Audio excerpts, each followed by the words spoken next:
the ongoing lecture series on plant tissue culture, we discussed about suspension cultures in my previous lecture. In that lecture, we discussed what is a suspension culture, what are the different types of suspension culture. Batch suspension cultures are there, continuous suspension cultures are there. In continuous suspension cultures, we also discuss further types, open and close, then chemostat or turbidostat. We also discussed what are the various factors that help in maintaining a proper suspension culture, how we can determine the viability of the cells in a suspension culture, what are the different methods by which you can determine whether the cells are growing in a suspension culture or not, what are the different growth phases or the growth curve of a suspension culture, and so on and so forth. So friends, in continuation with the lecture series, today I am going to start with another technique in plant tissue culture, that is protoplast culture. Now in this lecture we are going to learn that what are protoplast, how they are defined, then what are the steps that are involved in isolation of protoplast, what are the different methods by which you can isolate protoplast from a cell, what are the various factors that will affect the isolation of protoplast from the cells will also be discussed, followed by the protoplast fusion. Now once you isolate the protoplast, it has two fates, either you go for culturing those isolated protoplast or you fuse the two protoplasts to produce hybrids, and then we culture those hybrid cells. So we will discuss about the protoplast fusion, how the protoplasts are fused, what are the methods of fusion, and what are the various factors that affect the protoplast fusion.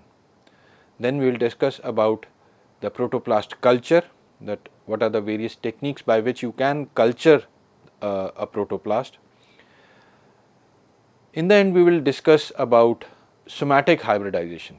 As I told you that another fate of protoplast, isolated protoplast, is their fusion. So after fusion, we obtain certain hybrid protoplast or cells, and this process we call it as somatic hybridization. So what is somatic hybridization? What are the various factors that govern somatic hybridization, and what types of hybrids or what are the different types of somatic hybridization occur, that will be discussed, and followed by the cybrids or cybridization. What is that? What are cybrids? How they are formed? We are going to discuss ahead. So coming on to the first aspect, that is what are protoplast. Now protoplast, as I am sure all of you know, that protoplast are the cells without cell wall, and sometimes these are also known as naked cells. So the only covering these cells after removal of cell wall, they have only plasmalemma or plasma membrane, and since they are only covered by plasma membrane, they require isotonic solutions to survive, because if you are going to expose these naked cells or the cells without cell wall to different osmolarity, then the cells will, or these protoplasts will get damaged. Now what are the various steps that are involved in protoplast culture? So the first step is to sterilize the plant material from which you are going to isolate the protoplast. Now these protoplasts can be isolated directly from an explant material. You take a leaf, you isolate protoplast from that leafy material, or you can also isolate protoplast from the cells that are cultured either in a suspension culture, or you can separate the cells from a callus mass and then you isolate protoplast from them. So once you isolate the protoplast, the next step is to purify those protoplasts, because once you isolate the protoplast, they will come along with various other cellular debris, so you have to purify those protoplasts. After purifying the protoplast, then we have to confirm whether the cell wall has been completely removed and the protoplasts are viable or not, so that they can be subjected to the protoplast culture. So after confirming the complete removal of cell wall and their viability, these isolated protoplasts are either cultured or they are fused, and if they are fused, then the next step would be the culturing of this fused protoplast. So these are the steps that are involved in the whole exercise of protoplast culturing. So coming on to the first step, that is sterilization of the plant material from which you are going to isolate the protoplast. Now when we talk about sterilization of the plant material, the method is almost same which we discussed when we discussed about the sterilization of the X plant material.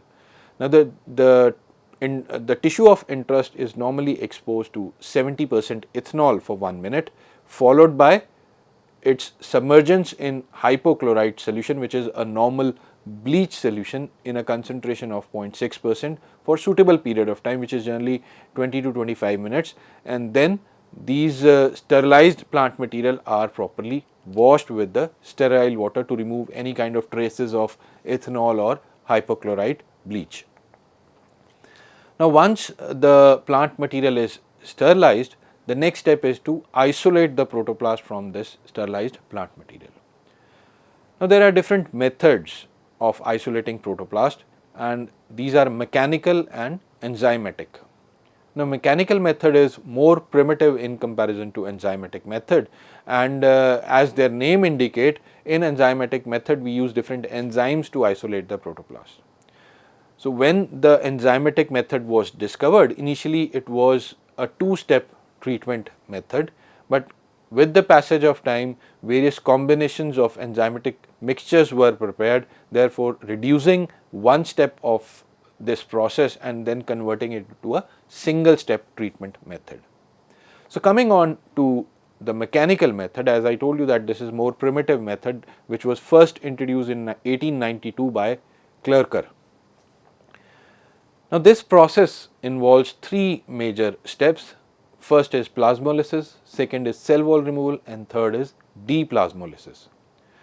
Now in plasmolysis, the plant cells which are separated from the plant material or the X-plant material, they are exposed to a hypertonic solution, which is generally 0.1 normal sucrose or a mannitol solution.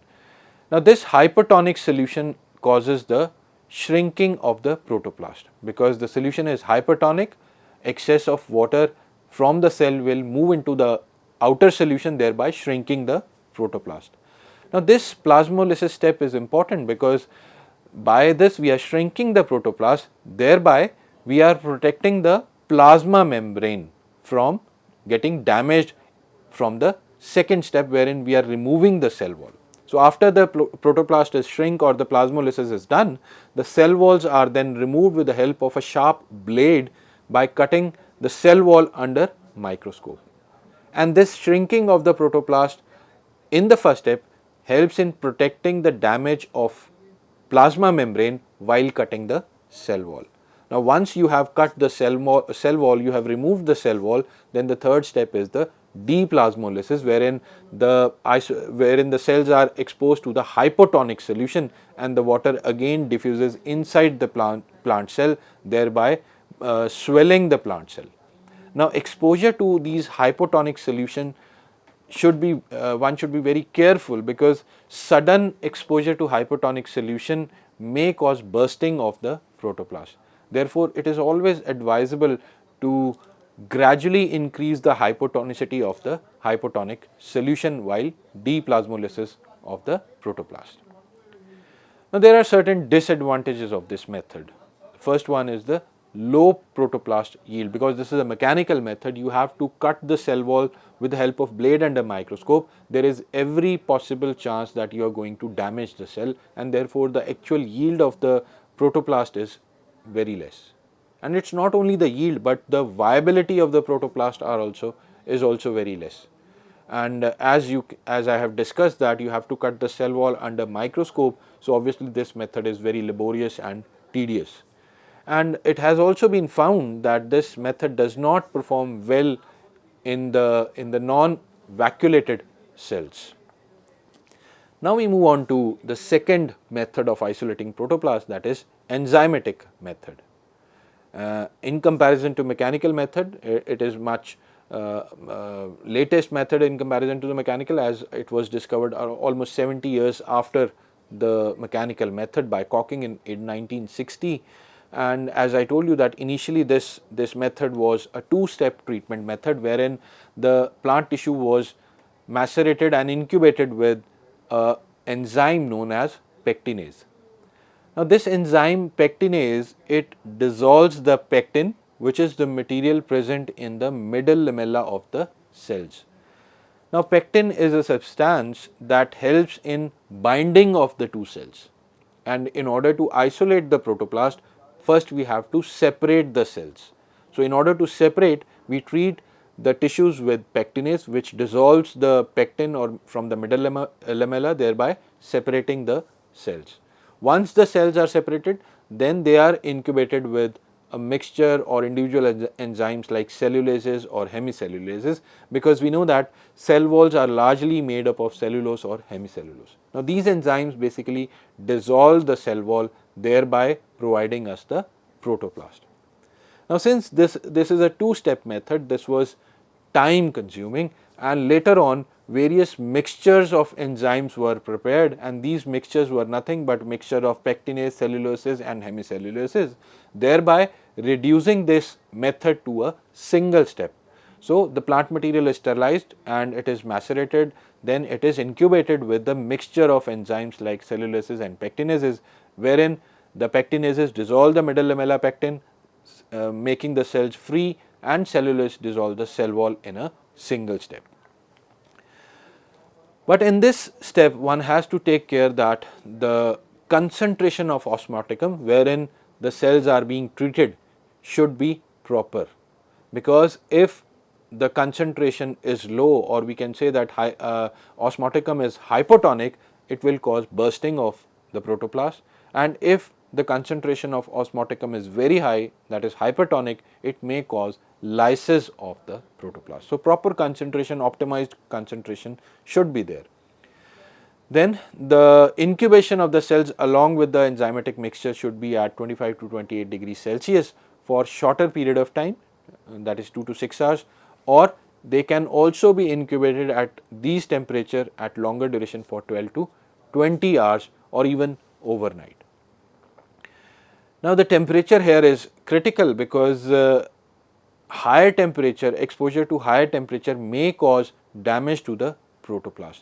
Therefore, there is variation in the time period, because in order to protect the protoplast from the damage due to high temperature, normally incubation is done at room temperature. So time period has to vary depending upon the variety of the plant cells or the protoplast we are going to isolate. Now what are the steps by which we can improve the viability of these isolated protoplasts?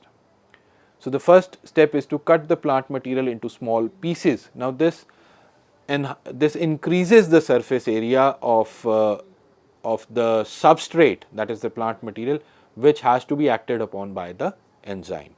We all know that by reducing the size, we always increase the surface area. So we increase the surface area, we increase the substrate area on which enzymes have to act, and this also helps in better enzyme to cell contact, thereby improving the yield of the protoplast. Then it was found by Fisin in 1973 that despite taking all precautions, the yield of protoplast sometimes decreases.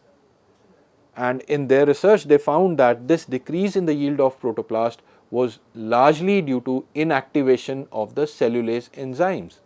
And why there was a decrease in the activity? They found that in certain samples, the certain proteases were present. So protein degrading enzymes were present in the plant material, which deactivate or degrade the cellulase enzymes, thereby decreasing the yield of the protoplast. So that they develop a solution, a salt solution, which was nothing but a mixture of different salts like potassium dihydrogen phosphate, potassium nitrate, calcium chloride, magnesium sulfate, potassium iodide, copper sulfate, mannitol, and bovine serum albumin. So they develop a mixture of washing solution of these salts, and they gave it a name, cell protoplast washing solution.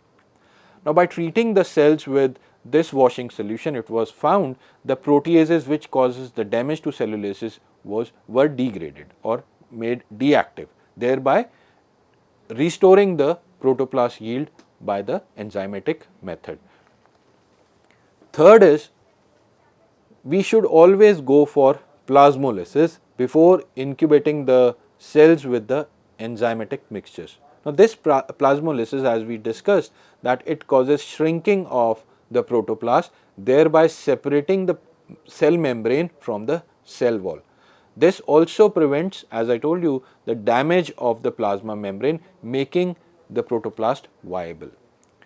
It has also been found that vacuum infiltration of plant tissue with the enzyme solution also provides a better enzyme and substrate contact. Now, this better contact always enhances the better removal of cell wall and thereby improving the viability and yield of the protoplast. Now, once we have isolated the protoplast from the plant material or the explant material, next step is to purify the protoplast. And this purification is largely done by filtration or centrifugation.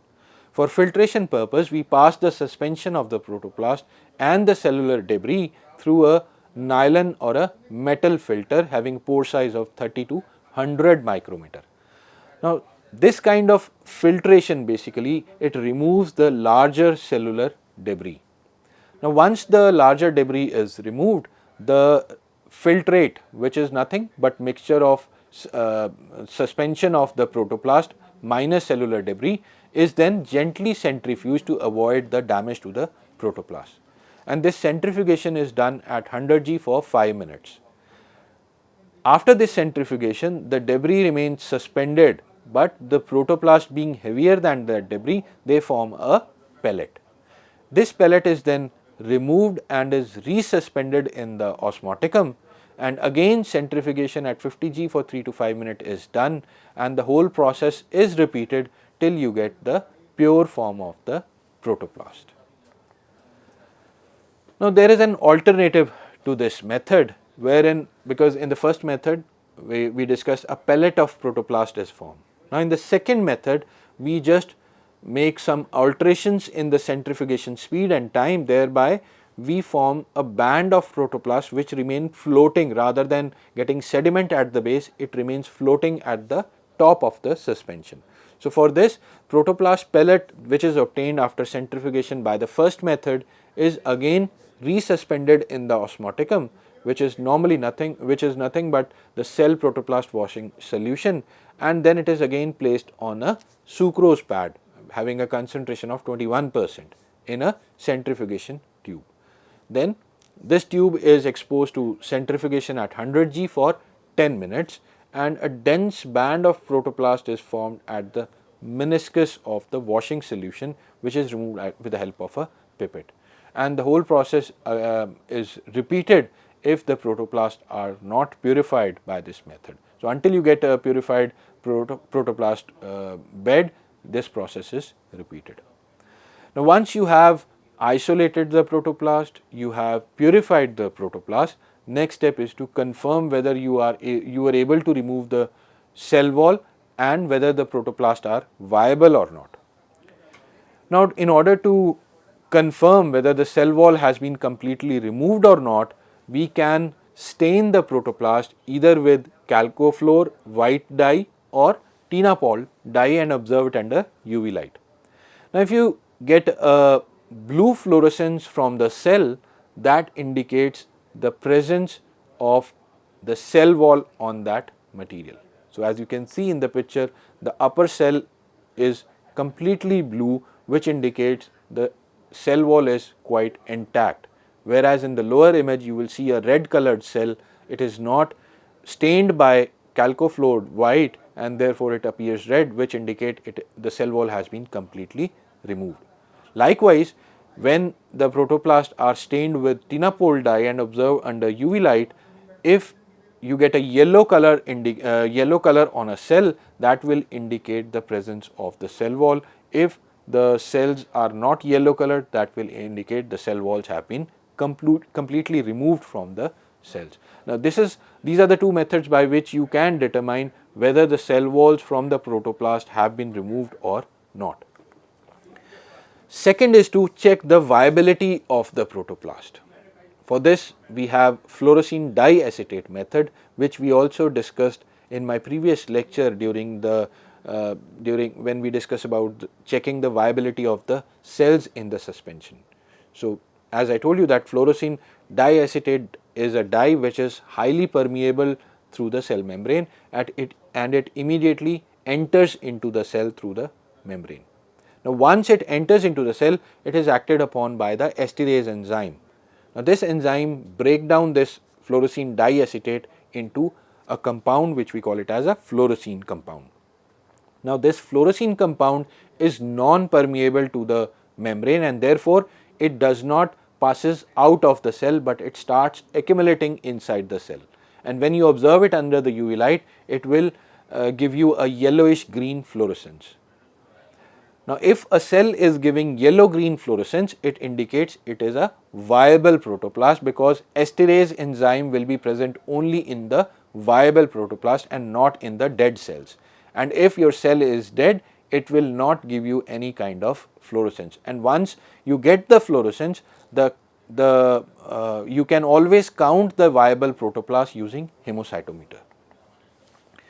Now, we will discuss what are the factors that affect the isolation process of the protoplast. First one is the source material. Now, as I told you, we can always get the cells either from the explant material, and in most of the cases the mesophyll cells from the leaves are used to isolate protoplast because these cells are loosely arranged, therefore allowing a better enzymatic contact. Further, these cells are more or less of uniform size.